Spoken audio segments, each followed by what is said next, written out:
Area है, बार बार जजेस ने भी कहा है, वरना ये डिस्क्वालीफाई करना पड़ेगा हमें मुकाबला। आपसे गुजारिश है हमारे साथ ताउन करें ताकि ये सिलसिला आइंदा भी चलता रहे। तू क्यों होर किसे दी बन गई, तू क्यों होर किसे दी बन गई, ये कोई जलिए गल ते नहीं। सानू दस तू अपनियां रीझां, सानू दस तू अपनियां रीझां, चुप मसले दा हल ते नहीं। सानू दस तू अपनियां रीझां, चुप मसले दा हल ते नहीं ना। सीधा साधा आशिक तेरा,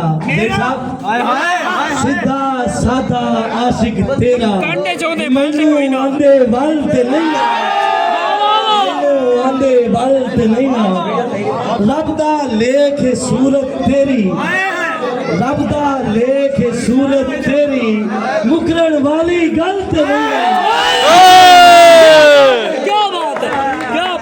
बहुत शुक्रिया फयाज फारूक साहब।